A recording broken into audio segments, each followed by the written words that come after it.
Bom dia, senhoras e senhores.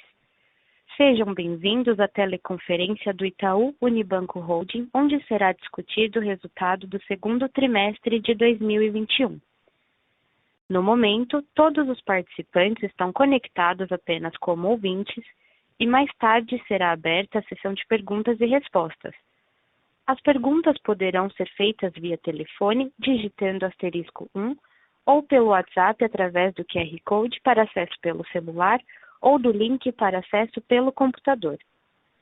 Caso necessite de assistência durante a reunião, tecle *0.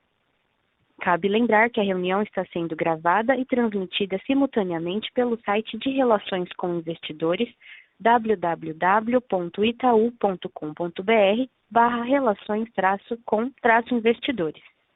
Os slides desta apresentação estão disponíveis no site.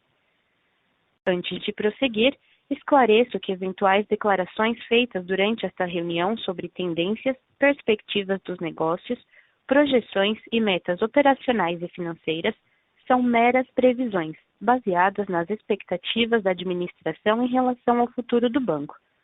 Estas expectativas são altamente dependentes das condições do mercado, do desempenho econômico geral do país, do setor e dos mercados internacionais. Portanto, estão sujeitas a mudanças. Conosco hoje estão os senhores Milton Malui Filho, presidente, Alexandre Broedel, Chief Financial Officer, e Renato Lulia Jacob, diretor de Relações com Investidores e Inteligência de Mercado. Inicialmente, o Sr. Milton Malui apresentará o resultado do segundo trimestre de 2021. Depois, os executivos responderão às questões recebidas. Agora, eu passo a palavra ao Sr. Milton Malui. Bom dia a todos. Prazer tê-los aqui com a gente em mais uma conferência de resultado nesse segundo trimestre agora de resultados do segundo trimestre de 2021. Eu começo dando ênfase aqui para o resultado recorrente gerencial, 6 bilhões e 500 milhões de reais, um crescimento de 2,3% no trimestre. Um ROI recorrente gerencial de 18,9%, com um aumento de 0,4 pontos percentuais em relação ao primeiro trimestre. Também todos os números que eu vou falar nesse slide são referentes à variação de segundo TRI contra o primeiro TRI de 21. A carteira de crédito no Brasil crescendo 4,6%, atingindo 699 bilhões de reais. No consolidado, a gente atinge 909 bi de reais de carteira. Cartão de crédito, notícia positiva, é uma carteira que sofreu bastante aí durante o período da pandemia, principalmente em 2020, e já começa a ter uma recuperação nos faturamentos, e a carteira cresce então no trimestre 6,7%. Isso é uma boa notícia, seja para a receita de serviços, seja para o crescimento na margem com clientes. Crédito consignado crescendo 5,5%, uma carteira que tem grande oportunidade, eu vou falar sobre isso daqui a pouco. E crédito imobiliário, como a gente já vinha divulgando aí nos últimos meses, e no trimestre passado, a gente vem com um desempenho muito forte, e todo esse empilhamento de carteira e crescimento está refletido aqui nesse crescimento de 12,8% no trimestre. Tá? Margem com clientes, boa notícia, crescimento de 3,9% no TRI, atingindo 16,8 bilhões de reais. O atraso acima de 90 dias, pessoas físicas no Brasil, atingindo um patamar muito saudável, 3,6%, uma queda de 0,3 pontos percentuais. Receita de serviços e seguros, um bom trimestre, crescimento de 2,7% em relação ao trimestre passado. Eu vou dar mais ênfase sobre essas linhas daqui a pouco. Atingindo um índice de eficiência no Brasil de 42,2%, dos melhores índices da série, uma queda de 1 ponto percentual, e aqui sendo impactado seja pelo trabalho que a gente vem fazendo em custos, seja pelo crescimento de top line, que é o nosso foco em crescimento. Falando de aquisição digital, atingimos uma marca de 4,7 milhões de clientes conquistados aqui nos canais digitais no segundo trimestre de 2021. O primeiro trimestre já tinha sido um trimestre bem forte em aquisição digital, ainda assim a gente teve um crescimento de 27% em relação ao tri passado. Quando a gente fala do IT, a gente atingiu 7,8 milhões de clientes em junho de 2021. Só no trimestre foram conquistados mais de 2,6 milhões de clientes para o IT. E o mais importante é que, além dele estarem numa faixa etária muito foco, de fato, onde a gente tinha o gap estrutural, público bastante jovem, entre 18 a 35 anos de idade, mais de 90% desses clientes conquistados não são correntistas, portanto não tinham relacionamento com o banco, que mostra que o IT tem tido um papel super importante para trazer um público novo e diferente para a instituição. Tá? Aqui nesse slide, mudando de página aqui para o slide 3, o que eu gostaria de dar ênfase é para o projeto do varejo. A gente já comentou sobre esse projeto algumas vezes.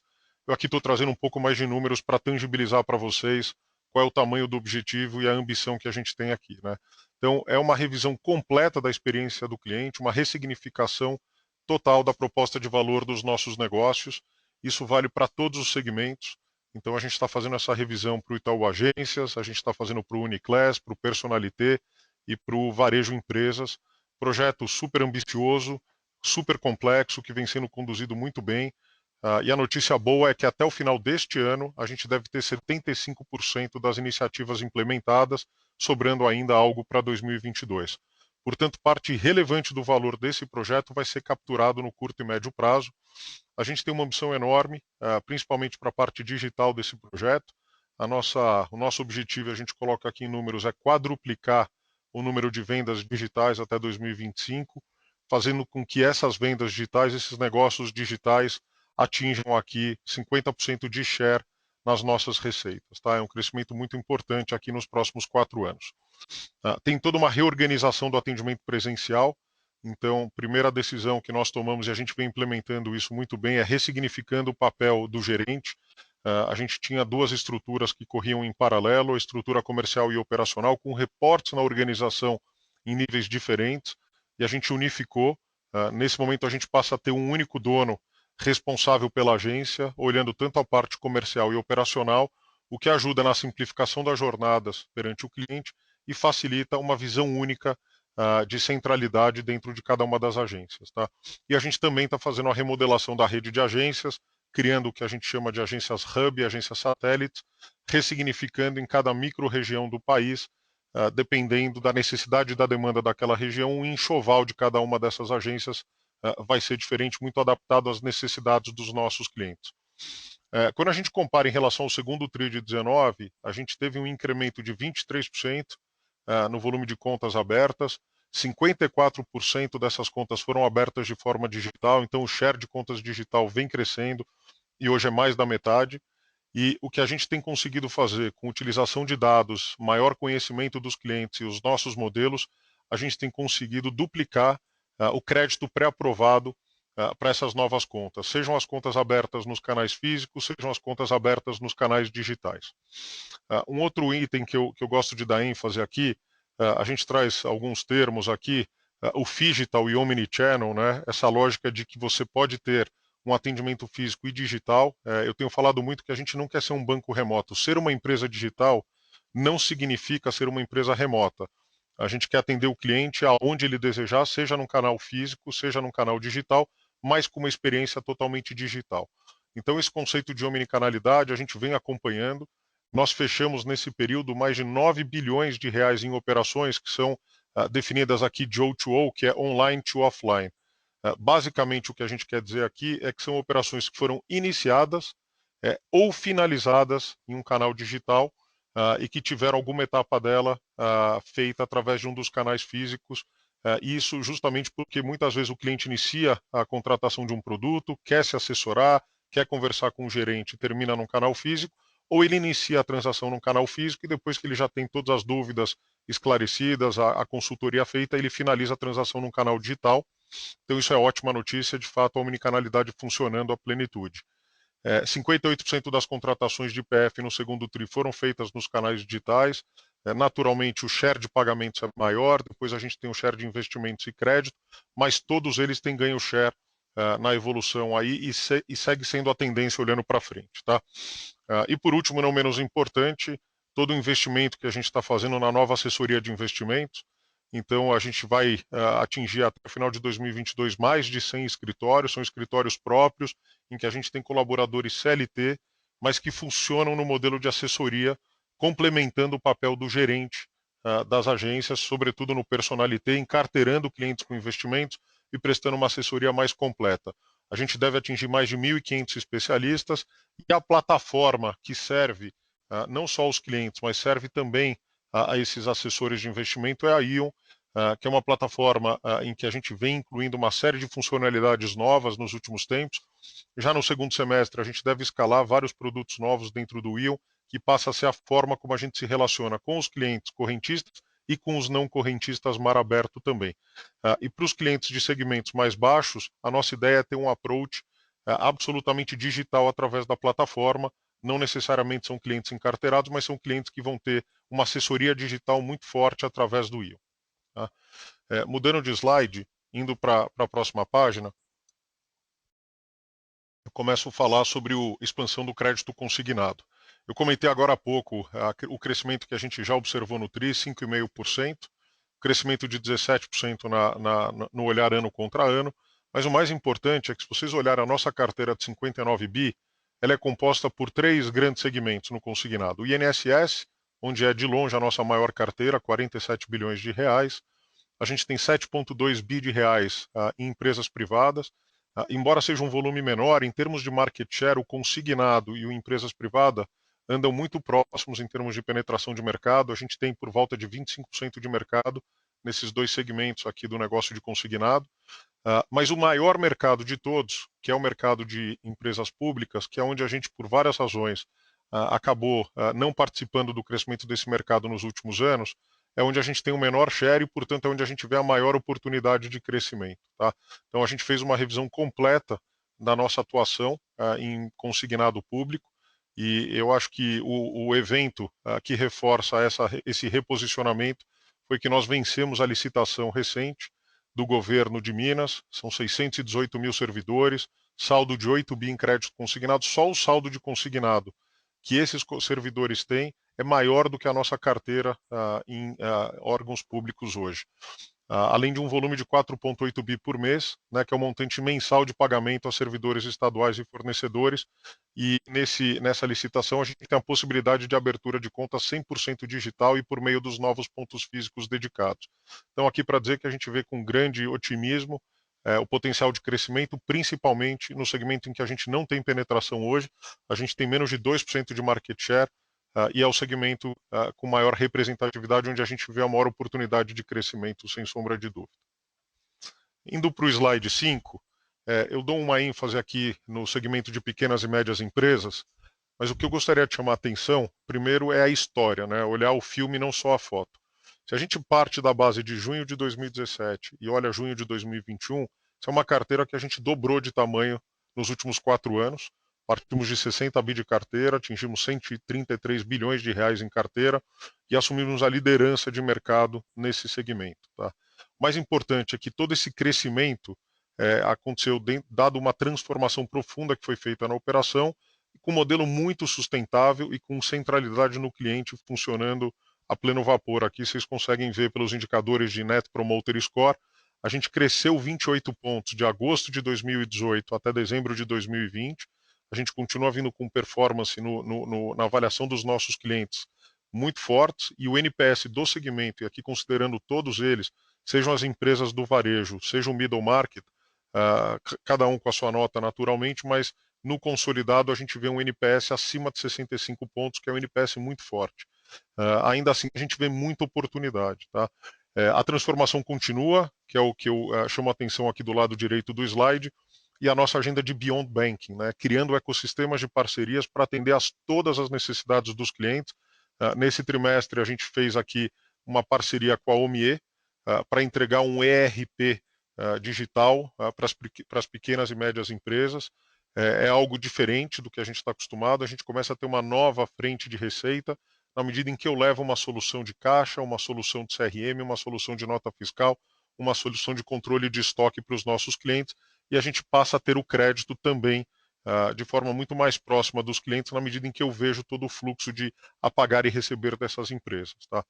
E quando a gente fala dessa ressignificação que está sendo feita nesse mercado de pequenas e médias, eu trago em números aqui um pouco da nossa ambição de 2025. 50% de clientes a mais é o que a gente imagina conquistar ao longo do período, é um crescimento muito importante, mas mais importante do que isso, a gente espera crescer o resultado desse segmento em 70% nos próximos 4 anos e meio. Tá? Então, trazendo um pouco para vocês a ambição que a gente tem. Indo para o próximo slide, não poderia deixar de falar sobre a agenda sustentável, a agenda de desenvolvimento sustentável do banco. O que tem de novidade, vocês devem lembrar que em 2019 a gente fez um anúncio de que nós contribuiríamos com até 100 bilhões de reais para setores de impacto positivo, na concessão de crédito, basicamente, e o que a gente mudou, aprofundando o olhar para essas cadeias e olhando a nossa ambição para 2025 também, a gente mudou a meta e o nosso objetivo, de fato, é contribuir com 400 bilhões de reais para o desenvolvimento sustentável. Aqui eu estou falando de setores de energia renovável, saúde e educação, financiamento de carros elétricos, crédito para mulheres, agronegócio. Esses são os setores que foram definidos. E aqui a gente deve fazer isso de duas formas, seja através de crédito, seja através de estruturação de operações com selo ESG. A gente tem liderado o mercado nesse primeiro semestre, levando clientes, corporações, inclusive o próprio banco fez uma captação linkada ao ESG, e o objetivo com isso é não só trazer alguns bolsões adicionais para os nossos clientes, bolsões de investidores que têm o apetite para empresas que têm essa consciência ESG, como trazer também um benefício em preço, em taxa nessas operações, e a gente tem conseguido fazer isso com bastante sucesso. Tá? Então, esse é o destaque da agenda ESG no trimestre. Bom, agora entrando um pouco mais nos números, vou falar de carteira de crédito. Primeiro, a ênfase que eu gostaria de dar é que a gente cresce a carteira de pessoa física 7% no trimestre. Como é que isso está composto? Primeira informação, cartão de crédito cresce 6,7%. Vocês conseguem ver que na base de comparação anual, um ano deprimido, que foi o ano de 2020, é verdade, mas dá uma boa ideia da aceleração que a gente tem observado. Então, crescimento mais próximo de 20%. Cartão de crédito que sofreu, uma carteira que sofreu bastante ao longo do ano passado, basicamente pelo consumo contido das famílias. É uma carteira que tem um perfil diverso, a gente está em todos os segmentos, aqui é um substrato da população, mas é uma carteira que tem um perfil bastante affluent também, e bastante faturamento concentrado em alguns segmentos, como o personalité. Então, houve sim uma queda de consumo, queda de viagens, isso afeta o crescimento da carteira, mas a gente já viu uma recuperação importante nesse trimestre, então a carteira cresce 6,7%. A carteira de crédito pessoal, que cresce 1,2%, é um crescimento relativamente pequeno, mas é importante duas informações aqui, né? Olhar o saldo médio da carteira e a aceleração na ponta, que é o que mostra a tendência para os próximos trimestres, e como isso vai impactar naturalmente a margem. Se a gente olhar aqui do canto inferior direito do quadro, vocês vão ver o saldo médio da carteira de crédito pessoal. Crédito sob medida, que foi todo aquele crédito feito durante a pandemia, com prazos mais longos e taxas mais baixas, tem uma queda de 6,9% no período. Isso é boa notícia para a PDD e é boa notícia para a margem, na medida em que a gente começa a ir para um mix com melhores margens e rentabilidade. Cheque especial cresce 3,4% no trimestre e o crediário cresce 15,6% no trimestre, mostrando já a aceleração que a gente tem observado e as perspectivas positivas para os próximos trimestres. Ainda assim, quando a gente se compara com o ano passado, houve sim uma queda relevante nos rotativos, principalmente cheque especial, de 19%, isso em função de que os saldos dessas carteiras vinham em patamares muito altos, e com esse aumento de poupança interna, e seja com plano travessia, em que a gente levou os clientes para prazos mais longos e taxas mais competitivas, a gente reduziu sim, intencionalmente, uma parte, o saldo dos rotativos. Tá? Então isso a gente consegue observar na visão ano contra ano. Voltando para o quadro aqui de crescimento, veículos vindo muito forte, crescendo 5,7% no trimestre, crédito imobiliário continua com um ritmo muito acelerado, se olhar no ano contra ano, tanto veículos como crédito imobiliário crescendo acima de 30%, e a micro, pequena e média cresce 3,4%, um pouco menos no trimestre, mas ainda assim com crescimento vigoroso no ano contra ano. Quando a gente vai para grandes empresas, a gente tem visto algumas oportunidades muito boas de encarteiramento de crédito, mas vocês conseguem ver que o grosso do crescimento se dá através de títulos privados encarteirados. Significa dizer que a gente tem uma carteira muito saudável, de ótima qualidade, bons retornos, e no momento em que a gente percebeu uma abertura mais relevante no mercado de capitais doméstico, a gente tem capacidade de rotar e de vender essa carteira no mercado. Tá? Então, ainda assim, a gente vem conseguindo encarteirar ótimos créditos com boa rentabilidade para o balanço. Os efeitos aqui negativos que vocês observam aqui na América Latina, seja no ano contra ano, seja no tri contra tri, são advindos basicamente de carteira do efeito da desvalorização cambial nas moedas, né? Seja no peso chileno, peso colombiano, tirando os efeitos, como vocês podem ver, o efeito seria positivo, a gente teria crescido 5% tirando o efeito no total, né, no trimestre, o efeito de variação cambial. E no ano contra ano, 13,8. Indo para o próximo slide, a notícia boa é que a gente passou alguns trimestres, né, desde o segundo TRI do ano passado, em que a gente vem observando uma queda na margem, pelas razões que eu já coloquei, o plano travessia com muita ênfase, muito menos produção no varejo, muito mais produção no atacado, então o mix também teve um efeito negativo na margem. A gente estabilizou a margem já no TRI passado e nesse TRI a gente já vê uma recuperação na margem e as perspectivas para frente são positivas, tá? Seja no consolidado, seja no Brasil. E aqui embaixo eu dou um zoom para mostrar um pouco o core da margem, como é que ela se comportou no trimestre. Primeira informação é que a gente desconta o capital de giro. O capital de giro do TRI passado para esse TRI teve uma evolução positiva de 50 milhões de reais, em função do aumento da Selic. Ele não vem na mesma velocidade dos aumentos da Selic, porque a gente faz o hedge desse capital de giro e mesmo do depósito à vista com um gradiente. E na medida que o mercado, enfim, esses futuros vão vencendo, esses vértices vão sendo renovados, a gente vai reprecificando o capital de giro e os passivos também. Então, olhando aqui, o grande efeito positivo foi no volume, então crescimento. Mix de produtos já começa a trazer efeitos positivos, as perspectivas são positivas nesse sentido. Maior quantidade de dias corridos, a gente teve um dia corrido e um dia útil a mais no TRI. Os spreads, aqui o spreads, o que a gente faz? A gente olha o spread individual de cada produto e coloca se houve aumento ou queda. O spread explica, então o mix fica separado, mas aqui a gente só fala de spread. Teve uma redução. Importante dizer que os dois maiores efeitos foi o aumento das taxas de juros, das curvas longas para captação de recursos e zeragem da taxa pré na Bolsa. Isso acaba impactando basicamente a carteira de crédito imobiliário, a carteira de veículos, mas naturalmente vai haver e já está havendo uma reprecificação na ponta, o que faz com que a gente recupere e recomponha o spread no tempo. Tá? Então essa é a grande explicação. Boa notícia, margem com clientes avançando, perspectivas positivas.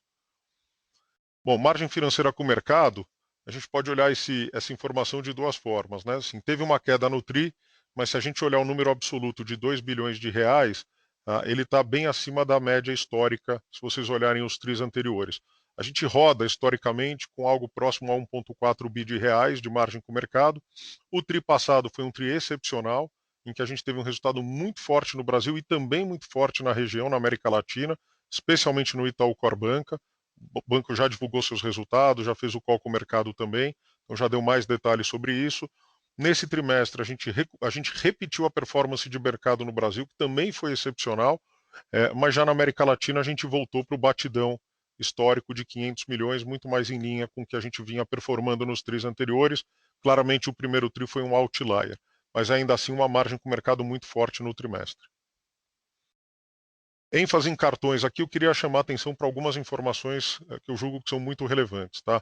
Primeiro, a gente saiu com uma campanha na mídia, a gente tem falado muito isso, seja na mídia, ou seja nas redes sociais, ou nas mídias digitais, a história de que é um cartão para cada perfil de cliente. Então, tem opções de acordo com o benefício, quem quer cartão sem anuidade, quem quer desconto em supermercado, quem está buscando milhas, quem está querendo compras e eletrônicos, quem quer telefonia, enfim, para cada cliente a gente traz alguns exemplos aqui, seja o cartão do IT, que é sem custo, seja o Clique, que é sem anuidade, mas que você pode comprar um pacote de benefícios e paga por isso separadamente, seja o cartão Samsung, que tem sido um sucesso, lançamento recente, e a gente já teve uma demanda de mais de 1 milhão de cartões para o Samsung. O Credit Card, que hoje a gente tem uma oferta totalmente digital, com custo de aquisição hiper competitivo, com qualquer player digital, e um nível de NPS altíssimo também. O cartão do Magalu, a gente também lançou recentemente um cartão digital do Magalu, que tem tido uma demanda fantástica, e vários outros, para eu não entrar aqui em cada um deles. Eu trouxe algumas informações, de novo, trazendo com cada vez mais transparência para vocês e para tangibilizar a nossa performance. A gente, no mês de junho, adquiriu mais de 1,3 milhões de cartões de crédito, foram emitidos. É um volume muito, muito forte. É o dobro do que a gente fez em março de 2021, então tem claramente uma aceleração, dado o reposicionamento que a gente fez do nosso portfólio. Notícia boa, mais de 51% das vendas foram feitas em canais digitais, o que traz naturalmente um CAC, um custo de aquisição de clientes mais baixo, e com uma qualidade muito boa. A gente tem observado a qualidade das safras muito boas. O NPS global de 69 pontos. Se a gente tirar alguns casos aqui, a gente tem casos com mais do que 69 pontos naturalmente, que são cartões que estão tendo uma performance incrível do ponto de vista de qualidade.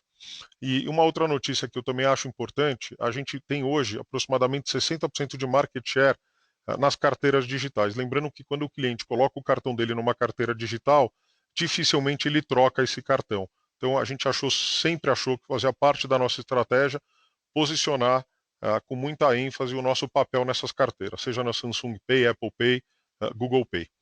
Falando um pouco mais dos números do portfólio de cartões, a gente atingiu 35,6 milhões de cartões de crédito, 7,8% de crescimento quando a gente se compara com junho de 2020, em um ano, 30,6 milhões de cartões de débito. A notícia boa, que vale para a margem financeira e que vale também para a receita de serviços, é que o volume transacionado tem crescido. Então a gente faz uma quebra aqui entre débito e crédito, segundo TRI de 20, primeiro TRI de 21 e segundo TRI de 21. O que a gente observa é que, em relação ao primeiro TRI, teve um crescimento no consolidado do faturamento de 8,2%, e no ano contra ano, pelos pontos que eu já coloquei anteriormente, muito deprimido em função da pandemia no ano passado, mas mostra uma recuperação e uma aceleração muito forte, crescimento de 44,9% quando a gente compara com o segundo TRI de 2020. Então isso é ótima notícia, é uma carteira que começa a acelerar e, dado o nosso tamanho e posição de mercado, isso é boa notícia para a receita de serviços e para a margem com clientes também. Entrando um pouco mais aqui na linha de serviços seguros, cartões eu dei a ênfase já no slide anterior, vocês conseguem ver o delta na receita de serviços seguros de 7,2 no trimestre, um efeito bastante positivo. A adquirência crescendo 1,8, 19,7 no ano contra ano. Aqui tem lição de casa ainda para fazer, a gente tem avançado bastante, seja com os polos, seja com uma nova dinâmica de gestão. Então, as perspectivas são positivas quando a gente olha a adquirência. Conta corrente praticamente de lado, sem grandes ênfases. A administração de recursos, a gente teve um trimestre muito sólido, muito bom, e basicamente, lembrando que aqui a performance fee, embora seja paga semestralmente, a gente faz o accrual por competência, né? E a gente teve um bom resultado de performance fee nesse trimestre, melhor do que tinha sido no primeiro, é isso que impulsiona esse crescimento que vocês estão observando aí. E a gente já vem com uma batida bem forte, crescendo ainda assim 9% ano contra ano. Na linha de assessoria econômico-financeira e corretagem, eu quero fazer um pequeno comentário aqui, que é o seguinte. Nessa linha é onde a gente faz a consolidação da REP, né, equivalência patrimonial da XP.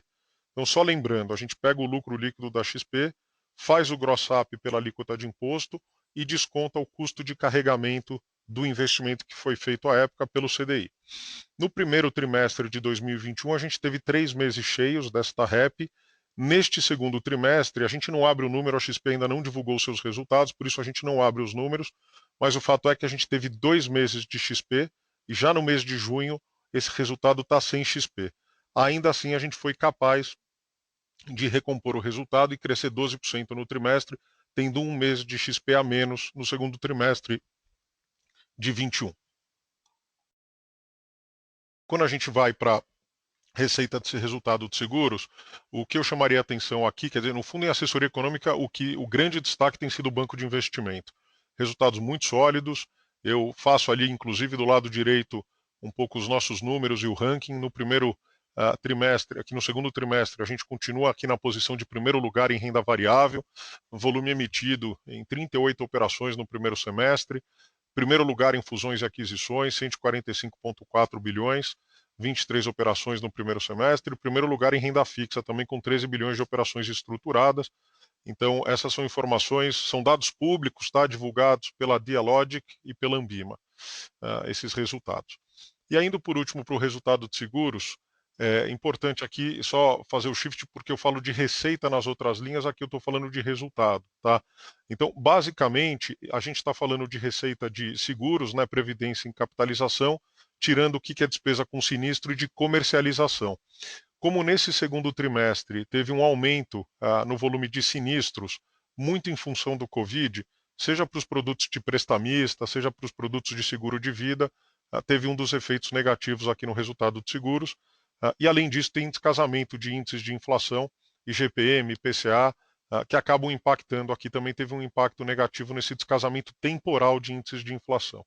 Tá? Então, por isso que vocês veem um resultado de seguro um pouco menor no trimestre. O top line de seguros cresceu, tá, no trimestre.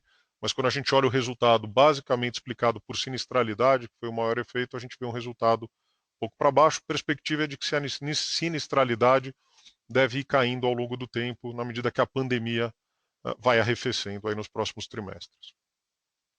Aqui, falando de qualidade de crédito, tem algumas mensagens que são super importantes. Tá? Primeiro, a gente atingiu lá um custo de crédito de 4,7 bi no trimestre.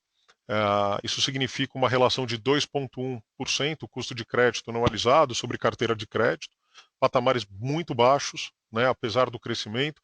Por que cresce 4,7 contra 4,1? Lembrando que no tri passado a gente teve basicamente dois casos corporativos em que houve upgrade de rating, melhora nas características do crédito. Isso fez com que houvesse algumas reversões feitas nesses casos, o que ajudou para o custo do crédito no tri passado. Nesse tri isso não aconteceu novamente, inclusive a gente fez uma provisão um pouquinho maior para um caso específico, então basicamente o que explica o delta de um tri para o outro é a carteira do atacado, com eventos pontuais como é de costume nessa carteira, tá? Mas nada que nos preocupe. Olhando ali para o índice de cobertura, NPL 90 dias, a gente tem uma leve queda de 290 no total, né? De 298 para 283, mas dá para ver aqui que na América Latina tem uma queda de 13 pontos percentuais. Basicamente aqui foram dois casos de crédito que estavam 100% provisionados no Chile e que foram vendidos para o mercado. Isso naturalmente acaba levando o saldo de PDD junto, mas não é que a gente perdeu qualidade na cobertura, ao contrário, a gente perdeu aquilo que de fato estava provisionado para os casos específicos. Tá? Quando a gente vai para o atraso curto, a primeira notícia aqui, já para entrar direto no ponto, a gente vê um aumento relevante no 15 a 90, de 2 para 3,9 no atraso curto na América Latina. Tá? Isso é explicado por um caso específico, caso esse que a gente vem dando ênfase já há algum tempo. No ano passado, no primeiro, terceiro e quarto tri, a gente anunciou que fizemos provisões específicas para este caso. É um caso que está totalmente provisionado na parte clean, então não nos traz nenhum tipo de preocupação de impacto no resultado do banco, mas é um caso que está em reestruturação e, portanto, ele entrou em atraso. Possivelmente já no próximo, ao longo deste trimestre, ele deve correr para o atraso acima de 90. Se ele for reestruturado até o final do trimestre, ele não entra no indicador, senão ele vai aparecer também no atraso acima de 90 no próximo trimestre. Mas a notícia para vocês é que não há nenhum impacto no lucros e perdas do banco e nenhuma preocupação, porque o caso está absolutamente provisionado na parte clean. Tá? Então essa é a ênfase que eu queria dar aqui. É um caso pontual, que é casado com uma estratégia de M&A do passado, e que tem garantia de ações de um ativo que nós controlamos. Tá?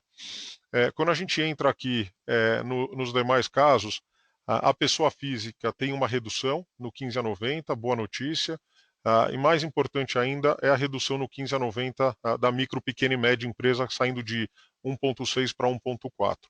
Quando a gente olha o atraso longo, sem grandes destaques, o total ligeiramente de lado. A gente vê um efeito ou outro aqui na carteira de micro e pequenas empresas, mas os valores são marginais aqui, de fato, a diferença. Portanto, reforçando como os indicadores de atraso estão vindo numa performance muito positiva.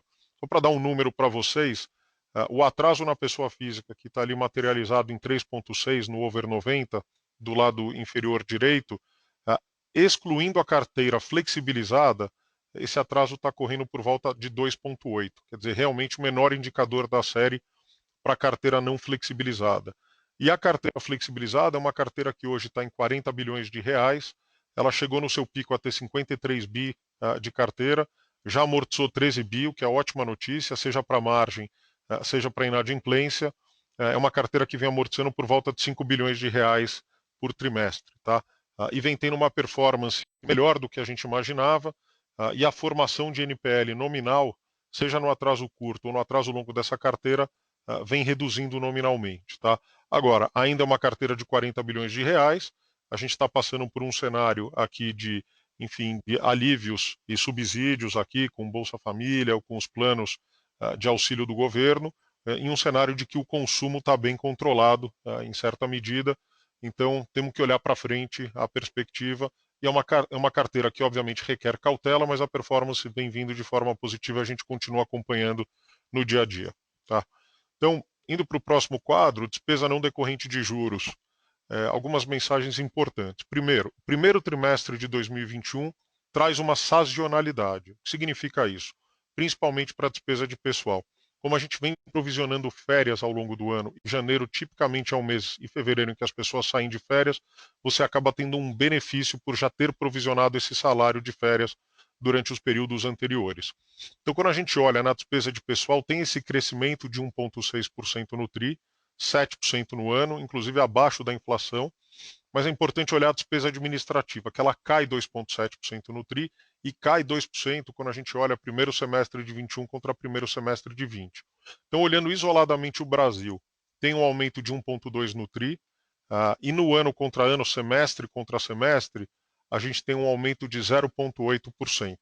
Lembrando que a inflação medido pelo IPCA nesse período foi de 8,3%, o que significa que a gente foi capaz de quase que absorver integralmente a inflação do período, tá? E ainda assim não crescer no Brasil. Então foi um efeito muito positivo. E quando a gente olha já América Latina ex-Brasil, aí tem sim o 0,7 no trimestre, pior, mas quando a gente olha o ano, um pouco melhor, quando a gente olha o ano contra ano, tem um crescimento relevante de 19,9%. Basicamente, aqui o efeito é de desvalorização do real contra as moedas. É importante dizer que cada um dos países tem sua agenda de eficiência, os custos em moeda corrente super controlados, o que a gente acaba trazendo para o balanço do banco alguma volatilidade em moeda estrangeira. E o que eu sempre digo é que o nosso balanço para lucros e perdas, né, e em moeda estrangeira, ele é positivo. Porque da mesma forma que a desvalorização afeta custo, ela afeta a margem também em moeda estrangeira. O que significa dizer que no bottom line isso soma para o lucro, mas olhando isoladamente a linha de despesas, ele aparece subindo aqui na região. Então, o que a gente faz para abrir aqui o destaque de custos, tá? Então, a gente parte do baseline do primeiro semestre de 2020, 24,2 bilhões de reais. A gente tira a América Latina, 3,4 bi de reais. Então, a gente chega no que seria o custo do primeiro semestre de 2020 no Brasil, 20,8. Então, a pergunta que sempre me fazem é, Milton, vocês estão reduzindo o custo e, entre aspas, hipotecando o futuro do banco, deixando de investir naquilo que é relevante, ou vocês estão fazendo as duas coisas? A resposta é as duas coisas. A gente está investindo de forma muito relevante para o futuro do banco, seja um investimento em tecnologia, que eu vou dar um pouco mais de ênfase daqui a pouco, seja um investimento em novos negócios, expansão de vários canais comerciais, expansão de novos negócios.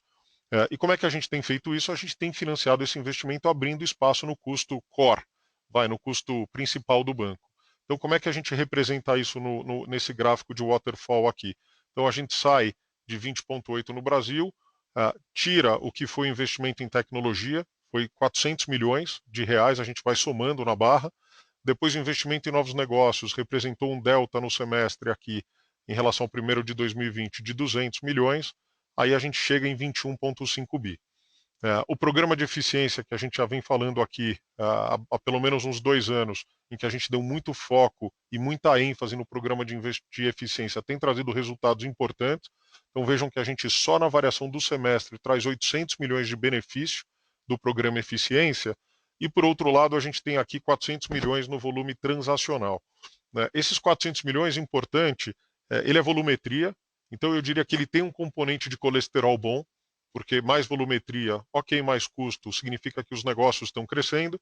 O cuidado que a gente tem aqui sempre, como é preço versus quantidade, é garantir que o preço unitário de cada um dos serviços está sendo reduzido, ou pelo menos subindo menos do que a inflação. Então essa é a nossa gestão focada no preço unitário, e o que vem por volumetria é boa notícia na medida em que a performance do negócio, isso vai ter impacto no top line do banco.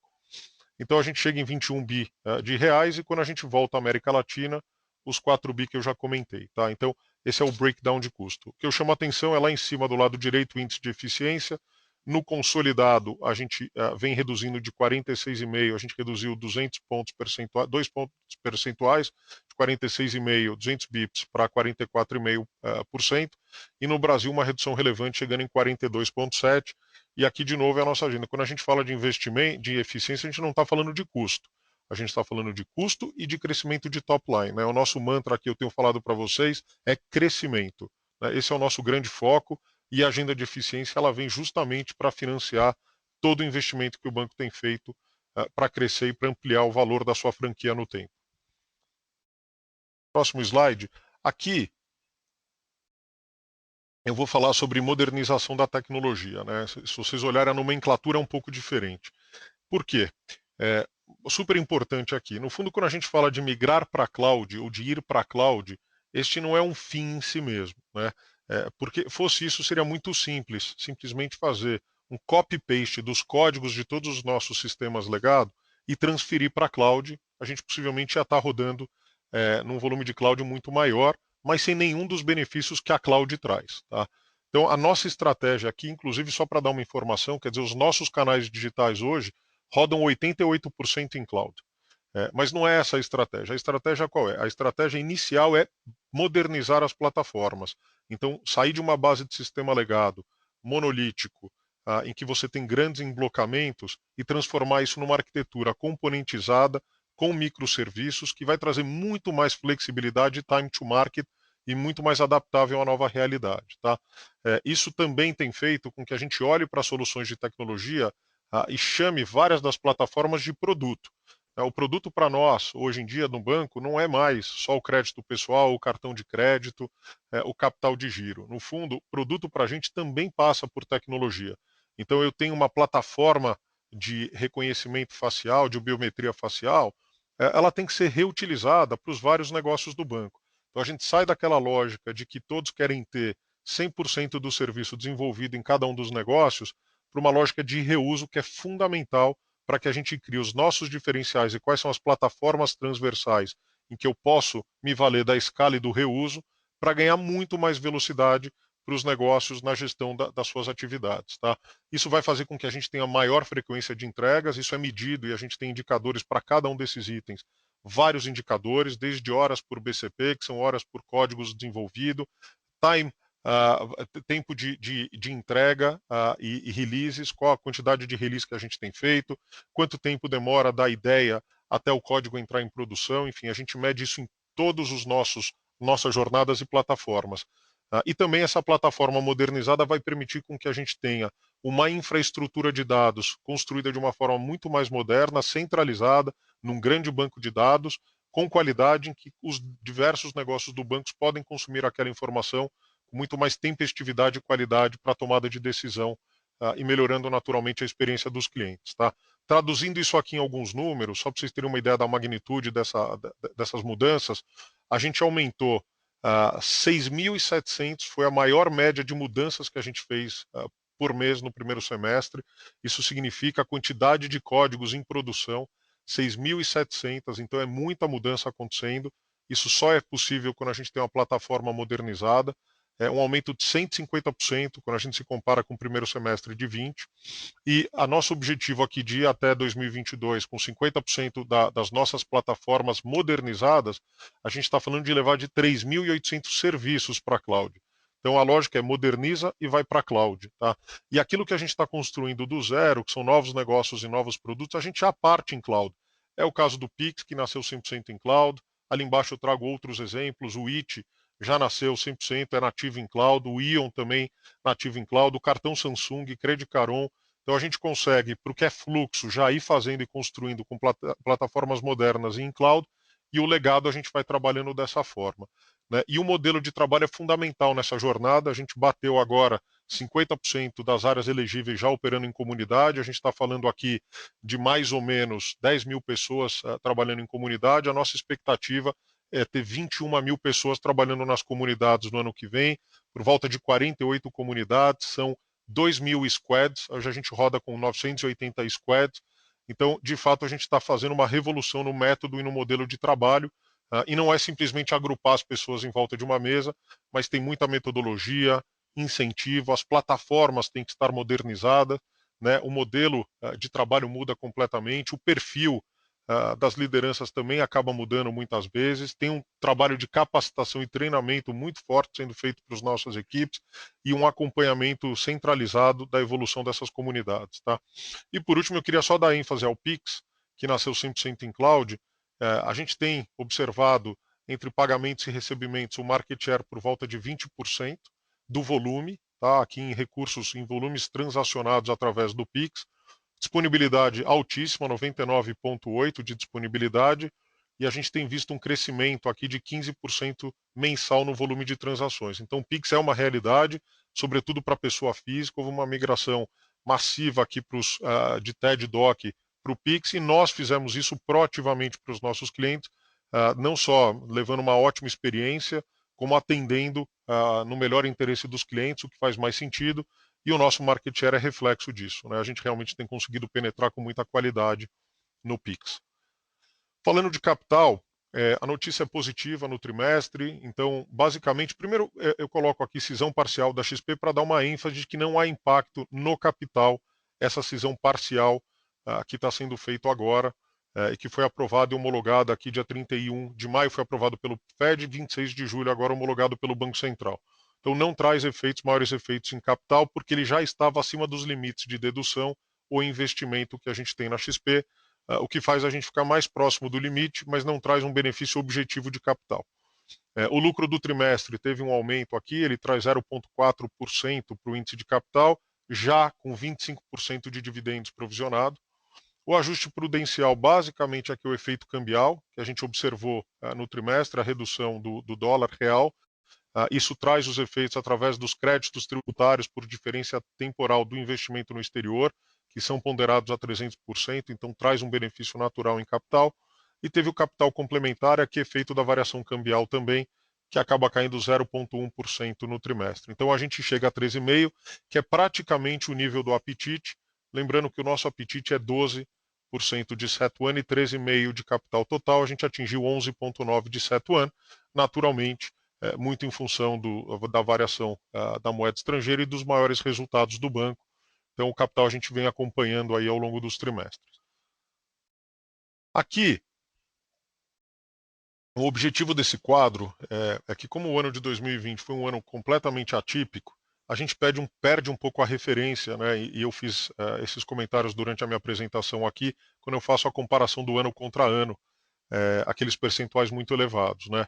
Então, o que eu queria trazer para vocês é como é que está a performance do banco no primeiro semestre de 21, quando comparada ao que foi a nossa performance no ano que teve resultados muito sólidos do Itaú Unibanco no primeiro semestre de 19. Então, notícias positivas aqui. Produto bancário, a gente está rodando já num patamar superior ao que foi o primeiro semestre de 19. Lembrando que tivemos alguns ventos contrários relevantes. O primeiro deles foi o cap na taxa de juros do cheque especial, teve um impacto muito importante nesse período. E o segundo foi a redução da taxa de juros, que afetou basicamente 3 linhas de negócios: a remuneração do capital de giro, remuneração dos passivos, e também teve um efeito no resultado do overhead, que vem em phase out, na medida que a legislação mudou, a simetria fiscal acabou. Então, na virada deste ano, a gente deixa de ter o overhead como uma linha de resultado. Tá? Despesa não decorrente de juros, a gente vem praticamente de lado, com 24,8 bi para 25 bi, lembrando que teve uma inflação ajustada nesse período de 12,4 no período. Então, de novo, reforçando o meu ponto de que a nossa agenda de eficiência tem tido resultados incríveis e a gente vem conseguindo absorver todo o efeito da inflação no período. O índice de eficiência melhorando aqui quase 200 basis points, 2 pontos percentuais, que é ótima notícia, lembrando que quanto menor, melhor o índice de eficiência. E o resultado antes de impostos, comparado aqui, cresce 22,3 bi contra 21. Não é verdade no lucro líquido, e aí a questão toda é a alíquota efetiva de imposto, que a gente está num ano com uma alíquota efetiva maior do que foi 2019, mas o importante é mostrar o core do resultado, o LAIR gerado pela nossa operação. A gente está vindo com uma performance melhor do que foi 2019, e eu coloco aqui com potencial de crescimento, ou seja, com perspectivas positivas olhando para frente.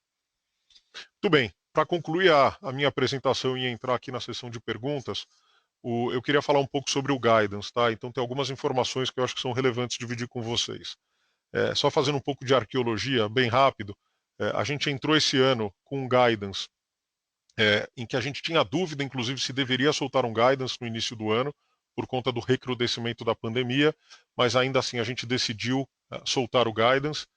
Logo no início, a gente veio aqui para mostrar que se a situação de crise e pandemia mudasse nos próximos trimestres, a gente poderia rever ou até cancelar o guidance. A gente manteve o guidance no primeiro trimestre e agora a gente está fazendo algumas alterações, tá?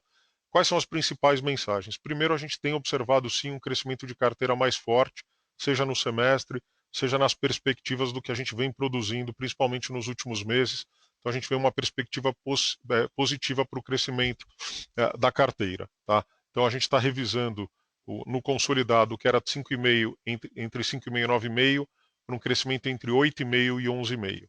E no Brasil, o que era um crescimento de 8,5 e 12,5, a gente está revisando para um crescimento entre 12,5 e 15,5. Vocês estão vendo que a gente está, inclusive, estreitando aqui para 3 pontos percentuais o range do guidance. Aí a próxima pergunta que vem, puxa, mas vocês fizeram uma revisão de crescimento de carteira e a margem com clientes vocês mantiveram. Qual é a mensagem? A mensagem é a seguinte. Primeiro, a gente vem crescendo. No ano passado a gente cresceu muito o mix de atacado, em detrimento do varejo.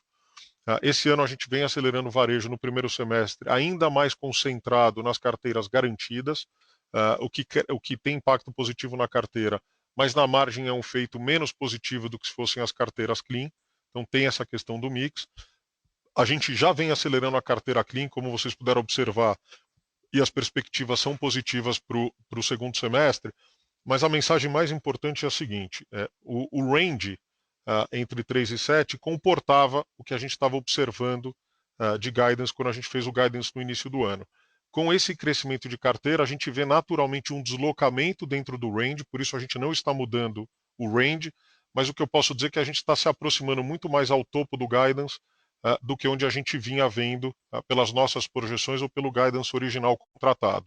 Então, eu podia ter vindo aqui feito uma alteração cosmética aqui para dizer que alteramos também, mas como no final do dia a gente viu que cabia ainda dentro do range, eu achei melhor sinalizar a geografia dentro do range do que simplesmente fazer uma alteração cosmética aqui para sinalizar que a gente está vendo margens crescentes, sem sombra de dúvida. As perspectivas para o próximo semestre são muito positivas para a margem com clientes e, de novo, a gente começa a ver uma aceleração na carteira clean também, o que deve ser um componente positivo para a margem. Isso a gente deve ver para os trimestres que vem pela frente. Tá? Margem com o mercado, eu acho que a própria performance que a gente teve nos 2 primeiros tris fez com que naturalmente a gente revisasse o guidance. Então vocês veem um aumento no consolidado de 4,9 para 6,5 bi e no topo da faixa de 6,4 para 8 bi. E no Brasil de 3,3 para 3,9 e de 4,8 para 5,4. Margem com o mercado sempre tem uma dificuldade razoável de prever o futuro, dado as incertezas, posicionamentos, posições, enfim, cenários de maior volatilidade. A gente teve 2 trimestres muito fortes. É verdade que a gente está projetando 2 trimestres talvez mais próximos do que é o nosso batidão histórico, podendo surpreender positivamente se a gente conseguir ter um bom desempenho nos próximos 2 tris, assim como a gente teve nos primeiros 2, mas isso é muito difícil de projetar, por isso a gente fez esse ajuste aqui na margem com o mercado. Custo do crédito, 2 informações relevantes. Né? Além da redução do range de 21,3 e 24,3 no consolidado para 19 e 22, no Brasil a gente reduz de 19 e 22 para 17 e 20. Tá? Então a pergunta que eu faria naturalmente é legal, quanto é que vocês estão imaginando consumir das provisões que foram feitas no ano passado para o Covid? Né? E a resposta é que para este range que a gente está colocando aqui, não há expectativa de consumo dessas provisões que foram feitas no ano passado, o que redobra, aqui reforça a notícia positiva para o custo do crédito, porque a gente consegue ver uma melhoria no custo do crédito, independentemente de qualquer consumo das provisões que foram feitas para a Covid. Isso se deve ao fato de que a carteira ex-flexibilizada está vindo com uma performance de crédito muito boa, como eu mostrei para vocês, e a carteira Covid ainda requer atenção, são 40 bilhões de reais, não é pouca coisa. Então a gente deve acompanhar a evolução disso nos próximos tris, mas antecipando que a nossa expectativa é de não consumir de novo as provisões feitas para o Covid em 2021, inclusive porque a gente está vendo uma dinâmica muito forte de crescimento das carteiras e a gente quer acompanhar a evolução disso para custo de crédito, principalmente em 2022 e 2023. Tá? Então essa é a mensagem que eu queria passar para o custo do crédito. Receita de prestação de serviços e seguros a gente mantém, lembrando que nesse guidance aqui a gente está considerando, no guidance original era 1 mês de XP, 11 meses sem XP, a gente acabou tendo 5 meses de resultado da XP, portanto dentro do guidance a gente deve avançar nas faixas, mas a gente achou que ainda cabia dentro das faixas, por isso a gente manteve. Despesa não decorrente de juros, vocês estão vendo o que tem sido a performance, então o guidance comporta a nossa melhor expectativa, e a alíquota efetiva de imposto, a gente consegue ver Aqui basicamente um guidance mantido, lembrando que no TRI passado a gente teve um aumento na alíquota efetiva de imposto por conta de um impairment que a gente fez em alguns créditos tributários em unidades externas, que nesse TRI já não aconteceu, então a gente já vê uma redução na alíquota efetiva de imposto, e olhando para os trimestres que vem pela frente, a gente vê uma alíquota efetiva mais parecida com a do segundo TRI do que com a do primeiro TRI, que teve esse evento pontual. E eu finalizo fazendo um comentário aqui, não sei se é uma pergunta que virá, mas eu acho importante. Neste trimestre, nós fizemos a reavaliação dos créditos tributários em função do aumento da alíquota que a gente vai observar no segundo semestre. Né? Lembrando que imposto de renda mais contribuição social, que vinha em 45%, teve um aumento para 50%. Então, para ser coerente com as nossas práticas, né, e usos e costumes, a gente fez essa reavaliação do crédito tributário e lançou como resultado não recorrente. Então, se vocês olharem, o lucro líquido contábil do banco foi de 7,5 bi de reais, só a reavaliação dos créditos tributários 1,3 bi aproximadamente. Tá? Por quê? Porque daqui para frente a gente paga esse imposto mais alto e este delta contra a alíquota base também vai ser lançado no não recorrente nos próximos semestres. Então, a mensagem que eu queria passar para vocês é que, da mesma forma como a gente reavaliou os créditos tributários, né, para cima e teve efeitos não recorrentes, a gente sempre lançou no não recorrente. Então, por coerência, a gente entendeu que não faria sentido lançar no resultado core, inflacionaria o meu lucro do trimestre, o lucro contábil para dividendo é o 7,5 bi, mas na nossa visão, por coerência e transparência aqui com os investidores, a gente está lançando como não recorrente, porque de fato é não recorrente. E com isso eu encerro aqui a apresentação e abro para perguntas. Senhoras e senhores, iniciaremos agora a sessão de perguntas e respostas. Para fazer uma pergunta, por favor, digite *1. Pedimos gentilmente que os participantes se limitem a 2 questões. Para retirar a pergunta da lista, digite *2. A nossa primeira pergunta vem do Sr. Gustavo Cherodem, do Bradesco BBI. Bom dia, Milton, Broélio, Renato, Gustavo. Obrigado pela oportunidade, parabéns pelos resultados. Eu gostaria de fazer 2 perguntas. A primeira dela, eu queria insistir aqui, explorar um pouco mais, Milton, na questão da margem com o cliente, né? Acho que você já fez alguns comentários, mas eu queria passar um pouco, como é que fica um pouco de dúvida aqui ainda, porque uma vez que você desloca o seu crescimento de carteira, e principalmente em Brasil, foi um deslocamento relevante, e você mantém a margem com o cliente no mesmo range, passa, pelo menos para a gente que tem, obviamente, uma limitação de informação, mas passa para a gente uma pressão na NIM com o cliente, certo? E aí eu queria entender se é nessa linha mesmo, nessa pressão com a NIM com o cliente, se isso aqui seria porque você vê spread para o produto ainda pressionado, ou se o mix que você, vamos dizer, o mix que você está adotando, talvez ele não seja um mix tão favorável assim, porque olhando dessa maneira, passa essa impressão de que a NIM com o cliente estaria, vamos dizer assim, pressionada aqui dessa maneira. Então eu gostaria de entender um pouco melhor essa dinâmica em relação ao spread e mix que você está trabalhando para ter mantido vamos dizer assim, para não ter tido esse deslocamento, mesmo que seja um pouco num patamar menor, mas um deslocamento, para não ter esse deslocamento na margem com o cliente. A minha segunda pergunta seria referente ao varejo 2030. Achei bem interessante as informações que vocês trouxeram. É mais um que você conseguir dividir com a gente, que você coloca uma informação interessante, que parte relevante do valor vai ser capturado agora no curto e médio prazo, né? Queria entender o que você está dizendo aqui, como é que a gente pode observar? Isso aqui seria em crédito, seria em serviços ou nos dois? O que a gente pode, o que seria esse valor capturado no curto e médio prazo em termos de ROE, enfim? Como é que a gente consegue acompanhar isso? Ou como que vocês vão mostrar isso para a gente, se isso for possível, né? Obrigado. Joia. Gustavo, obrigado você pelas perguntas. Começando pela margem com o cliente, aqui é o seguinte, como eu comentei anteriormente, a gente vem crescendo com o mix. Ano passado tem uma inércia, né, natural, mas é uma carteira muito mais de atacado, com uma carteira de varejo que cresceu muito menos, então teve uma desaceleração na produção muito forte ao longo do ano passado, então a gente vinha produzindo um share que eu diria que era quase metade da nossa produção original aqui, tá? Principalmente nos produtos clean. E teve, obviamente, com esse aumento da poupança interna, uma redução natural aqui das linhas rotativas. Isso a gente viu muito em cartões de crédito e no cheque especial. A gente começou a acelerar já no ano passado, no final do ano passado, as carteiras garantidas, principalmente crédito imobiliário, mas o grosso da aceleração se deu esse ano. Então, qual é a notícia? Ano passado teve muito atacado, menos varejo, e dentro do varejo, um mix não favorável, tá? Para a margem principalmente. Inclusive porque o plano de travessia que foi feito com muita ênfase para aqueles 53 bi de reais de carteira que foram flexibilizados, acabou trazendo uma margem muito mais baixa, porque, por definição, by design, as linhas foram constituídas e foram construídas com spreads muito menores, tá? Então, esta migração de produtos rotativos para as linhas de travessia tiveram um impacto bem negativo na margem, como se observou no ano passado, a gente teve vários trimestres de redução. Neste TRI que passou, no primeiro TRI, a gente já viu uma certa estabilidade na margem, o que foi boa notícia, e a gente começa a fazer a inflexão. Tá?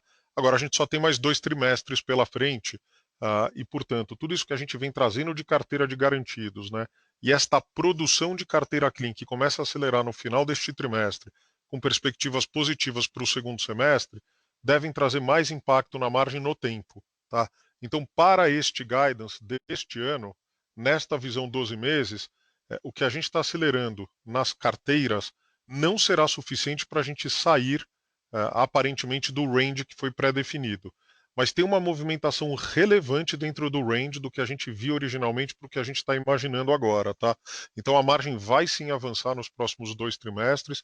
A questão do spread, eu acho que assim, apesar de um mercado muito competitivo, eu acho que o mercado, de uma certa forma, vai recompor os spreads, principalmente para essas linhas garantidas, muito em função do aumento de taxas de longo prazo. E nas carteiras clean, a gente não tem visto uma pressão, uma redução relevante nos spreads. Tá? Mais competitividade é verdade, mercado bem competitivo. Então, eu não tenho aqui uma preocupação específica com os spreads. Acho que sim vai ter mais pressão, mas nada que seja muito material. O que eu vejo é que o nosso mix, ainda por ser um mix muito garantido, não busca e não recupera a margem na velocidade que a gente gostaria, mas a margem vai andar, vai crescer, ainda dentro do range. Eu vejo com bons olhos e boas perspectivas a margem para os próximos 2 trimestres. Tá? Tudo bem? Vou para a segunda pergunta agora. Tá ótimo, perfeito.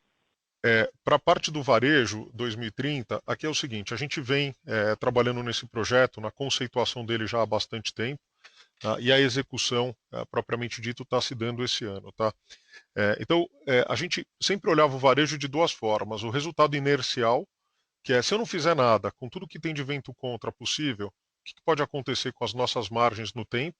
E se a gente reposicionar com uma ambição de crescer, crescer nos clientes que a gente já está, e basicamente, mais do que tudo, crescer trazendo novos clientes, é o que consegue de fato fazer com que o resultado do Ivarejo venha no tempo. Tá?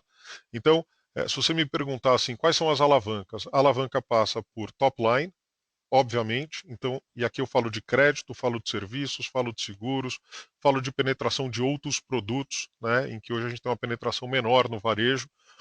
Falo de toda a gestão de crédito, quer dizer, crescer com muita qualidade, isso aqui é o mais importante. Então, crescimento de carteira com qualidade. E faço uma mudança grande aqui no reposicionamento e modelo de atendimento dos clientes, trazendo muito mais qualidade, melhorando a experiência. Tá? E o que a gente traz como alavanca é o digital, como você pode observar aqui, na medida em que a gente consegue digitalizar cada vez mais os nossos produtos, a nossa experiência do cliente, e consegue trabalhar com esses conceitos de omnicanalidade, atender o cliente do mundo físico de forma digital, o cara do digital também dá um atendimento no físico, se assim ele desejar, e aumentando a completude dos nossos apps e dos serviços digitais, a gente vê aqui uma evolução. Eu ainda não estou, e a nossa ideia não é dar um guidance de quanto a gente espera melhorar ou trazer de resultado no tempo. Como eu falei, a gente está num processo de execução muito, muito forte. Mobilização é gigante. Imagina que o varejo, nesse momento, está produzindo o que você está vendo de carteira, está fazendo a implementação desse projeto, que é super complexo. A gente está avançando para as comunidades no banco de varejo, é algo que está acontecendo agora com mais ênfase no segundo semestre. Então, são many moving parts ao mesmo tempo.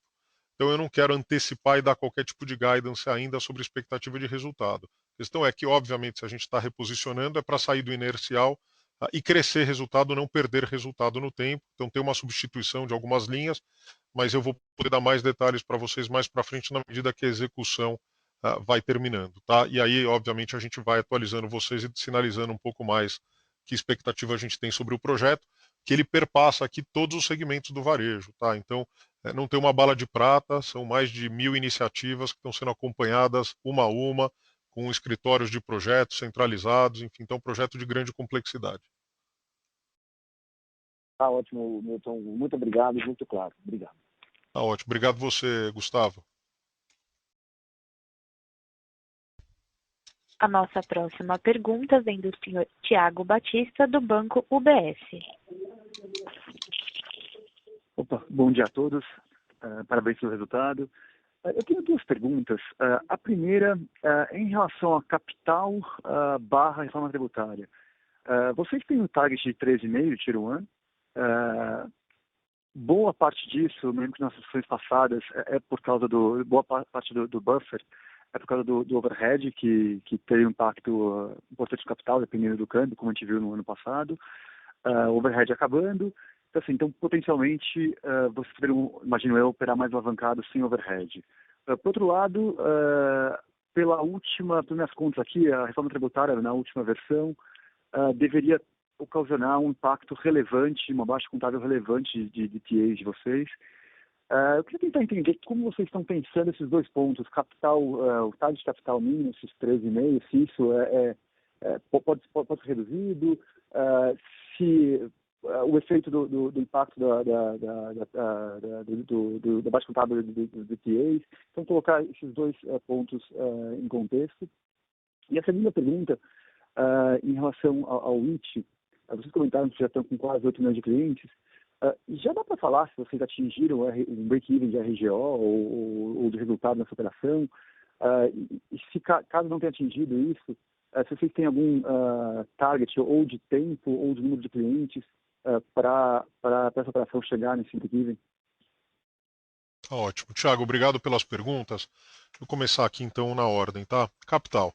Você está coberto de razão que um componente relevante do buffer de 4 pontos percentuais que a gente tem hoje no apetite tem relação direta com todo o efeito das moedas e o overhead, o tamanho das posições que a gente sempre teve. Então é verdade que fazendo aqui a transição e acabando com os outros 50% do overhead, dessa assimetria, a gente passa a ter um buffer que foi constituído em parte em função da expectativa de maior volatilidade. A verdade é que a gente acabou passando por uma pandemia no ano passado que ninguém esperava, então estar e ter o buffer que a gente tinha foi ótimo. Sempre tem um risco de cauda aqui que tem que estar ali contemplado, mas a gente tem os nossos modelos e cenários de estresse. Então a resposta objetiva para você é sim, a gente no limite, tecnicamente, poderia até ter uma discussão sobre redução do apetite.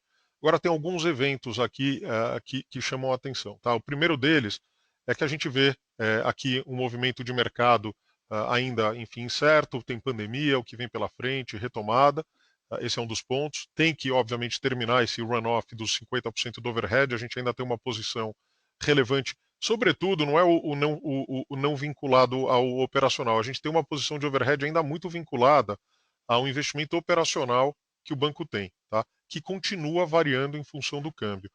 Mas não é só o overhead, né? Se a gente lembrar, quer dizer, toda a desvalorização cambial também tem pressão nos nossos fatores de ponderação, basicamente pela carteira em moeda estrangeira que a gente tem nesses países, então traz naturalmente aqui um efeito de desvalorização cambial, e a gente também tem uma carteira indexada à moeda estrangeira nos livros do Brasil e também na parte de derivativos, né? Quer dizer, a gente acaba tendo o risco de contraparte aumentando quando tem um efeito de desvalorização. Então, crédito tributário, sinceramente, ele é um impacto, mas ele é o menor dos problemas hoje. Basicamente, o maior risco é o RWA das carteiras que andam junto com o câmbio. Tá? Então, isso é algo que não está resolvido, é algo que a gente estruturalmente continua tendo no balanço. A gente vem olhando o que são melhores práticas internacionais, se tem aqui a prerrogativa da gente poder fazer o hedge do capital, mas hoje, da forma como a norma no Brasil está estipulada, isso me traz e acaba consumindo capital via PECAM, porque a gente vai acabar ficando posicionado, embora redeados, e isso traz um consumo de capital até maior do que se eu não fizesse. Então, tem discussões com o regulador para que a gente se alinhe a práticas internacionais, porque estruturalmente a gente é vendido em câmbio para fins de capital e o que a gente quer é diminuir e mitigar isso com muita ênfase. Tá? E o segundo ponto é que reduzir, aqui a gente sempre olha primeiro benchmarks internacionais de níveis de capital, a gente olha os buffers de todos os bancos no mundo, os mais relevantes naturalmente, e o cenário de estresse de cada um dos bancos para comparar com o nosso. Né? E eu diria que além desses pontos que são técnicos, que são decisões nossas, a gente nunca pode perder de vista as agências de rating, que também olham para o nosso nível de capital, tem lá a sua própria regra e como eles mensuram capital. Então, no fundo, as agências olham muito menos para a declaração do apetite, mas pelo capital efetivo que a gente carrega no tempo. Tá? Então, a gente sempre tem que ter um cuidado aqui também, quando for mexer no apetite, para cuidar, porque não é do nosso interesse ter um downgrade nas nossas dívidas externas, inclusive porque o banco é um frequent issuer aqui, sejam de dívidas subordinadas, dívidas senior, inclusive perpétuas. Então, aqui um olhar para o rating é fundamental, é algo que a gente sempre tem no radar. Então, estamos estudando, não tem nenhuma definição, é algo dinâmico, isso desde que a gente definiu o apetite. Todo mês a gente revisita o assunto, a gente leva no Comitê de Gestão de Risco e Capital do Conselho, olha as métricas, olha custo de capital. Não tem nenhuma mudança para o curto prazo, mas é algo que a gente continua estudando. Tá? Então, essa é a parte aqui de capital. Reforma tributária, eu te falo duas coisas aqui. Os nossos créditos tributários, naturalmente, se a gente tivesse que fazer um impairment com a reforma da forma como ela está sendo discutida, sim, a gente teria um impacto em capital e uma captura de benefício no tempo com menor imposto de renda, tá? Mas na cabeça, à vista, a gente teria um impacto em capital. Uma das coisas que a gente tem discutido, inclusive com o regulador, e a gente tem dado muita ênfase, é que a gente acredita muito no modelo de transição, né? Dado que esse capital ele não é caixa, quer dizer, são ativos e crédito tributário, o que a gente tem discutido com o regulador e acho super importante, enfim, que o relator, enfim, que o mercado tenha presente, é como é que a gente consegue criar uma transição para esta questão específica do ponto de vista de capital. E como você captura benefícios no tempo, é possível que a gente crie mecanismos para que este capital, e é isso que a gente tem discutido, não tem absolutamente nenhuma decisão tomada, mas é nessa direção que a gente vem conversando, para que este mecanismo de redução do capital aconteça no tempo, que os benefícios virão no tempo. Isso pressupõe que o banco vai ter resultado nos próximos anos. Quer dizer, não fosse isso, eu não teria o estoque de crédito tributário que a gente tem, porque para eu manter esse estoque eu preciso fazer o exercício de lucratividade no tempo. Então, a nossa melhor hipótese aqui, de novo, não estou antecipando nada, isso não está decidido, é que a gente deve encontrar um mecanismo de transição de consumo exclusivo de capital no tempo. Tá? Embora o impairment tem que ser feito, e mais uma vez, será feito, se tiver que ser feito contabilmente. A outra coisa é como é que a gente trata para fins de capital. Te dando grandes números aqui, nossa ideia é que a indústria como um todo, pegando os 6 principais bancos, podem ter um efeito líquido em capital de algo como 50 bi de reais, se de fato todos fizerem os seus impairments na proporção de capital que cada banco tem em relação ao seu patrimônio, com efeitos diferentes nos índices. Tá? Então, para nós também tem um impacto, obviamente, mas a gente acredita mesmo que a gente vai encontrar um mecanismo de transição para que esse impacto não seja na cabeça, mas venha no tempo, junto com os benefícios de capital que a gente vai ter também. Posso fazer um follow-up aqui, Milton? Oi? Posso fazer um follow-up nessa Pode, parte lógico. desse... Não, a ideia aqui, então, seria provavelmente você fazer a baixa contábil no balanço, mas não deduzir toda essa baixa do seu capital, se aprovado do regulador, etc. Mas a ideia seria alguma coisa nesse sentido. No fundo é assim, quer dizer, tem as regras de Basileia, a forma de cálculo de capital, então artificialidades não virão sem uma regra clara de como eu ativo possivelmente esse delta imposto que eu teria que fazer um impairment na cabeça. Tá? Então o Banco Central, quem tem o plano de contas, COSIF e tudo mais, vai definir naturalmente como é que a gente deveria tratar esses créditos tributários numa eventualidade e olhando naturalmente para os fatores de ponderação e para as questões de capital. Então eu não sei te dizer exatamente qual vai ser a solução, posso te dar aqui meia dúzia de alternativas, mas o ponto só é assim, qualquer que seja a decisão ou a estrutura, é no sentido de mitigar, e você está correto, é ter um impacto possivelmente no contábil, mas que tenha um mitigante em capital no tempo. Tá? É isso que está sendo discutido. Agora, o regulador, obviamente, é soberano e está estudando dentro das regras o que pode ser feito, mas acho possível que a gente encontre uma solução mitigando os efeitos de capital, que faz muita lógica porque esse é um capital não caixa, né? Ele é um capital crédito tributário. Então, como os benefícios vêm no tempo, por que não diferir os efeitos em capital? Não, perfeito. Tá bom? Obrigado, Thiago. Agora, IT, tá? Deixa eu só para não. A segunda, obrigado. Enfim, primeira pergunta. Segunda pergunta, o IT. A resposta é não, está em break-even ainda. A gente está numa fase de avanço no investimento, inclusive pela essa conquista e volume de clientes que a gente tem trazido, isso tem impacto negativo no P&L. Então, esses resultados que vocês estão vendo do banco é considerando um efeito negativo que o IT traz na medida que você cresce base, cresce o número de clientes, tem o custo de aquisição, tem o custo de ativação, custo de marketing, custo do próprio desenvolvimento da plataforma. Eu não diria que tem um número mágico de clientes em que a plataforma vira break-even. Para mim, tem muito mais a ver com a completude da oferta do que com a quantidade de clientes. O que vai estruturalmente mudar o resultado do IT no tempo é o crédito. Tá? Seja o cartão de crédito, o crédito pessoal, essa é a alavanca, porque sem anuidade, né, com volume transacionado, intercâmbio, o que vai de fato te gerar resultado são os outros produtos que você pode trazer na plataforma. Crédito é a principal alavanca. A gente está com cartão de crédito ainda relativamente pequeno, tem muita oportunidade, e o crédito pessoal em beta, fazendo testes ainda.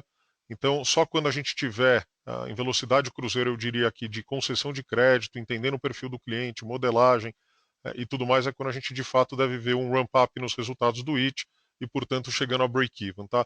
Eu estimo que, assim, pelo menos mais uns 2 anos até a gente chegar a break-even, dependendo de como a gente avança aqui na completude da oferta.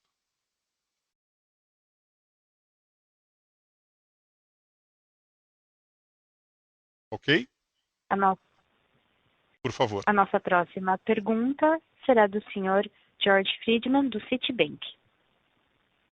Muito obrigado pela oportunidade, bom dia a todos, parabéns pelos resultados. Eu também tenho duas perguntas. A primeira delas, Milton, você tem sido um dos protagonistas em levantar o ponto da assimetria regulatória. A gente sabe que uma consulta pública ela foi recentemente concluída, né, com vistas a endereçar esse tema, inclusive classificando fintechs que são detidas por empresas de pagamento de diferentes formas e visando ajustar alguns requerimentos de capital de acordo com o PPV. Né? Está se falando em 2 a 4,5%, dependendo de como é a classificação dessa empresa. Eu queria saber se você pode comentar um pouco sobre como você está vendo o avanço dessa agenda e para quando a gente deve esperar alguma novidade regulatória. Essa é a primeira pergunta. E a segunda pergunta, eu estava olhando aqui no MD&A de vocês para tentar pegar um pouquinho mais de informação sobre a folha de pagamentos que vocês compraram em Minas Gerais e traçar alguns paralelos. Né? Vocês acho que pagaram 2.400 pelos 618 mil servidores de Minas, que daria algo em torno, aí, se a gente fosse converter para dólar, $750 por cliente por um período de 5 anos. E assim, a gente está vendo ao mesmo tempo várias transações nos meios digitais que vão atestar o time value do cliente em torno de $750, exatamente esse valor, até $1.000. Se você puder falar um pouquinho, associando ao tema de IT, você acabou de falar de como ver o break-even, né? Como que vocês veem a monetização desse cliente, esse valor, ele de $750, $1.000, pode fazer sentido na cabeça de vocês, dado que eles partem, claro, de uma capacidade de geração de valor menor, mas também com um custo de servir muito mais baixo? Obrigado. Tá bom, Jorg, vamos lá. Primeiro falando sobre assimetria. Né? A agenda de assimetria é uma agenda que eu diria constante, e ela não tem um capítulo, ela deve ter meia dúzia de capítulos relevantes. Tá? Falo de capital, falo de isenção de tarifas, a gente fala aqui até de ranking de reclamações, quer dizer, então a gente vê aqui diferenças na forma como os rankings são divulgados, enfim, então tem uma série de assimetrias. Né? A gente acredita mesmo que para o nascedouro de muitas dessas fintechs é necessário ter aqui uma regra de proporcionalidade, muito em função do risco, isso é normal e é natural da competição, e a gente entende que é necessário mesmo. O que a gente não concorda é na medida que você vê players relevantes, né, atuando e com participações relevantes, com market caps muito relevantes, naturalmente operando com um nível de assimetria em relação aos incumbentes, né, assim batizados. Tá? Então, o que tem sido o nosso papel? O nosso papel aqui, eu costumo dizer, não é um chororô organizado, né? É ao contrário, é uma discussão técnica absolutamente na bola, em que a gente mostra e dá muita ênfase para onde a gente vê tecnicamente e por que a assimetria deveria existir. Né? A própria criação das instituições de pagamento lá em 2013 teve um papel super relevante, né? Na medida em que você tenha, de fato, uma empresa prestando, de fato, um serviço de instituição de pagamento. A hora que você começa a ganhar musculatura, né, ou passa a atuar como um banco travestido de instituição de pagamento, você acaba tendo benefícios da norma que são ilógicos, né? E isso, obviamente, te permite crescer numa velocidade e com um consumo de capital ínfimo, perto do que os bancos grandes, que têm uma estrutura de capital muito mais sólida, precisam ter, inclusive, para crescer as suas carteiras. Eu estou aqui agora há pouco explicando o índice de capital do banco, se a gente tem que rever ou não tem que rever o nível 1 ou o apetite, né, ao passo de que essas instituições de pagamento, algumas muito relevantes, acabam tendo um benefício para crescer o capital de forma desproporcional ao que o mercado tem. Então, tem um lado da competição que é importante, mas tem um lado da rigidez do sistema também que é importante. Né? O que a gente não quer ver no mercado é uma fragmentação. Vou te dar um exemplo aqui. Imagina se por qualquer razão a gente decide então fazer um spin-off da nossa operação de pagamentos de cartões, criar uma instituição de pagamento, irmã do banco, e, portanto, eu passo a ter uma liberação de capital super relevante na medida que eu faço isso. Do ponto de vista do regulador, isso deveria ser ilógico, né? Dizer, olha, um conglomerado prudencial, em que eu consigo ter um olhar do todo, com capital único servindo 100% dos seus negócios, começa a ficar fragmentado, você acaba trazendo um risco para o sistema, que se amanhã ou depois a gente tem um problema com alguma dessas empresas, já num tamanho desproporcional. E aí você tem um chamado para o sistema como um todo vir para a mesa, para bailout ou para colocar aí parte do seu capital para resolver a situação e você traz um risco de contaminação, um risco de corrida, coisa e tal que assim a gente realmente não precisa. Então você traz alguns benefícios de curto prazo e se não bem geridos no curto médio prazo, você traz riscos sistêmicos de longo prazo. Essa é a nossa maior preocupação. Então, como é que a gente vê o regulador? A gente vê o regulador, como sempre foi, técnico, com discussões absolutamente na bola, aberto a ouvir as várias visões, e não é só a visão dos incumbentes, é a visão das fintechs, é a visão de mercado. Esse é o papel do regulador, ouvir a todos os participantes e agentes econômicos, e claramente tem lá a sua capacidade super técnica, é uma diretoria muito boa, tecnicamente muito competente, que tem capacidade de fazer suas próprias avaliações. Essa consulta pública que a gente vinha falando do aumento, ele está longe de resolver o problema de assimetria, aproxima um pouco, na medida em que você aumenta um pouco o consumo de capital das instituições de pagamento, pelos ranges que você já comentou, mas não traz benefícios aqui claros para os S1s, por exemplo. Então existem discussões na mesa de. Aqui é o seguinte, eu não sou da ideia de que tem que ser ruim para todo mundo, ou que tem que ser maior para todo mundo, eu sou da ideia que tem que ser correto. Então, de duas uma, ou tem que ter, ou tem que ter simetria, ou você, no limite, tem que dar o benefício, se você acha que o risco é menor, para todos. Então, também um menor consumo de capital é algo esperado se a gente entender que uma linha específica ou que um negócio específico traz menos risco sistêmico. Tá? Então, também é uma agenda absolutamente possível. A consulta pública, vamos ver como é que vem a regulação depois disso. Acho que os comentários já foram todos feitos. No nosso entendimento, de fato, aumenta um pouco a requisição de capital das IPs. Teria que ter algum movimento para os S1s para reduzir em alguns portfólios, sobretudo de cartões, todo cliente rotativado, concessão de limites, deveria haver sim algum avanço nesse sentido para a gente ter uma convergência no tempo para chegar para patamares de capital e de consumo muito mais parecidos. Ou no limite corrigir acima de um determinado threshold quem é relevante já em um determinado mercado ou quem está travestido de instituição de pagamento e no fundo tem atividade bancária. Tá? Então, enfim, é um pouco por aí. Eu vejo com um olhar positivo e acredito realmente na técnica do regulador acima de tudo, porque mais do que nós, e nós somos agentes importantes no sistema, eles estão preocupados, além de tudo, com a rigidez do sistema e o risco que isso traz no médio e longo prazo. Tá? Então, Perfeito, essa é a parte de assimetria. Pode falar. Desculpe te interromper. Não, assim, até para utilizar esse background todo que você passou, como que dentro da discussão que existe no momento dos limites de TPV, a rede, né, estaria aos olhos de vocês, se precisaria de alguma transferência de capital, algum aporte, ou ela está bem capitalizada no momento? Não, a rede a gente acaba olhando ela menos como um veículo isolado, mas como um veículo aqui dentro do conglomerado como um todo. Então tem fases que ela tem bastante capital, tem fases que ela pode ter um pouco menos de capital, mas a gente não antevê nenhum tipo de demanda ou de consumo. Os volumes da rede estão super bem controlados e o nível de capital da rede é alto. E se houver alguma movimentação, no final do dia, como a gente é olhado pelo capital consolidado, é uma mera migração de capital entre veículos, tá? Quer dizer, então não tem impacto no capital do banco como um todo, é só uma redistribuição do capital interno. Tá? Perfeito. Sobre a folha de Minas que você colocou, eu queria só fazer algumas considerações rápidas, tá? Primeiro, a gente olhou e a gente olha o benchmark, o que foram as últimas licitações que foram feitas e o custo por funcionário nessas licitações. Essa saiu até um pouco abaixo do que veio acontecendo no mercado nas últimas licitações. Tá?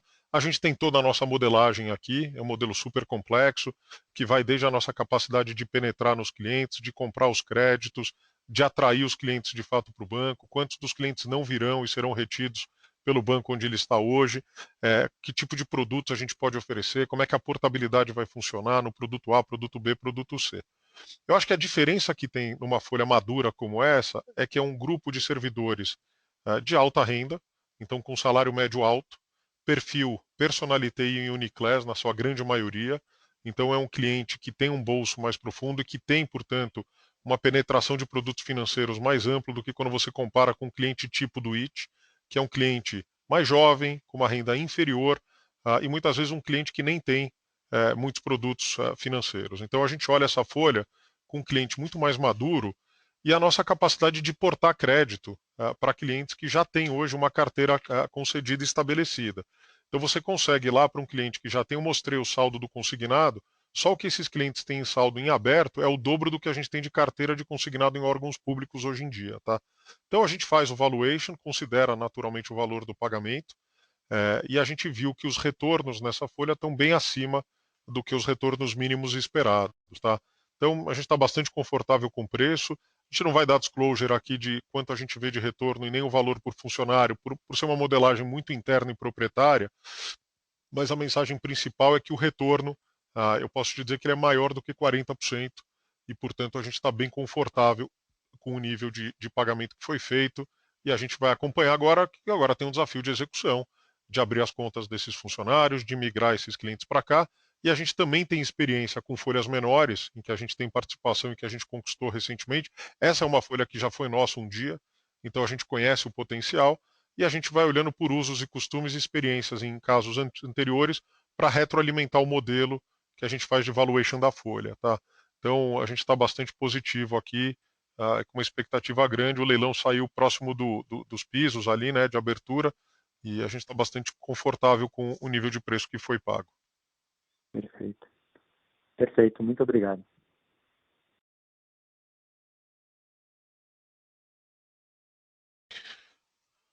Bom, pessoal, Com licença. pode seguir. Com licença, encerramos neste momento a sessão de perguntas e respostas. Gostaria de passar a palavra ao Sr. Milton Malui para as considerações finais. Olha, muito obrigado a todos. Mais um trimestre aqui com bons desafios. A gente termina esse trimestre positivo, felizes em ver que, enfim, a questão da pandemia também está avançando. A gente deve ter um segundo semestre bastante melhor. A vacinação ampliando aqui, crescendo de forma importante. Esperamos um quarto tri de maior normalização da atividade. Enfim, quem sabe poder virar essa página dessa pandemia tão dura que a gente viveu aí nesses últimos tempos. Queria agradecer a todos pela disponibilidade. Nosso time de RI está à disposição de vocês, qualquer dúvida, e espero vê-los em breve. Bom, pessoal, se cuidem. Um grande abraço a todos. A reunião do Itaú Unibanco Holding está encerrada. Agradecemos a participação de todos e tenham um bom dia.